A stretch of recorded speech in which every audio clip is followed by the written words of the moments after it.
Hello, I'm Ken Fobb. Grab a tea or coffee and join me now for the following NewsNet Baton Rouge special report. So we have had an extraordinary session of the legislature. A lot of important things considered and happened. So we're going to ask Senator Bodie White, and then Senator Rick Ward, and then Representative Tony Bacala. Is that how he said? We love to say that, Bacala. Come up and speak, and then after everybody speaks, we'll have questions if we could. So Bodie, why don't you start things off? There weren't many runs at raising taxes this year, so we got a break on that finally. We didn't have to deal with, and thanks for the House not send us any new tax bills we had to vote on. And but anyway, we had other things that we talked about. One of the big bills was the heartbeat bill, and it came before Jude. See, I'm on that committee, and really what it does is once that baby has an ultrasound, that mother and a heartbeat is detected, then really it prohibits an abortion. And we're waiting on what this law will do. It's in the verbiage of the law. We're waiting on the Fifth Circuit Court of Appeals in New Orleans to hear Senate Bill number 2116 of Mississippi. And once they make a ruling on that, favorably or unfavorably, we'll probably see what happens with our bill for Louisiana then, because it would go to the same Court of Appeals if a suit was filed.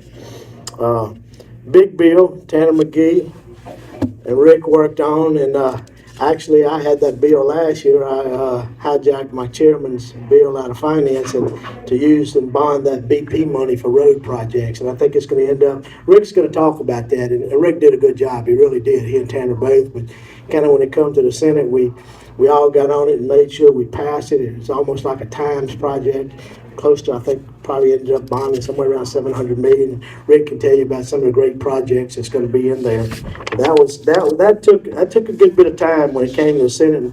We all wanted to make sure that it got through, that it's just another way to try to fund some roads and infrastructure in the state of Louisiana. Capital outlay bill. It's pretty much loaded up. It's got a lot of projects in it. I know I have a bunch in my district I've been working on for years, and I won't talk about the specific projects, but I think I made out pretty well for Senate District 6, and especially some of the things we need in Central, the Hooper Road widening, and different parts of it, Sullivan Road, a lot of money in there. I talked to Sean this morning. He's going out of town for a week or two and rest, and then we're going to meet about some of these projects. And Sean's the Secretary of DOTD, Sean Wilson, I'm speaking of. Good guy, I've been working with him for years. He's been around in different capacities. Another issue that was important, I thought, was a teacher pay raise. The last time we gave them a state substantial pay raise was in 2008 when we had $1 billion surplus, and we gave them, I think, around $1,000 in. And so we ended up, Dan Marsh is the chairman in Senate Finance, and Dan's a great guy and a friend, and he didn't get to pass much legislation on the governor's package because a lot of it got rolled back in the Senate. He couldn't get it out of committee because I'm on that committee too. And but he's a good guy, and so there was one thing that we all agreed we needed to give the teachers a pay raise. And we had a surplus, first time in a long time, so we gave them the $1,000 and about another 38 million, I think, went to the school districts for ancillary cost.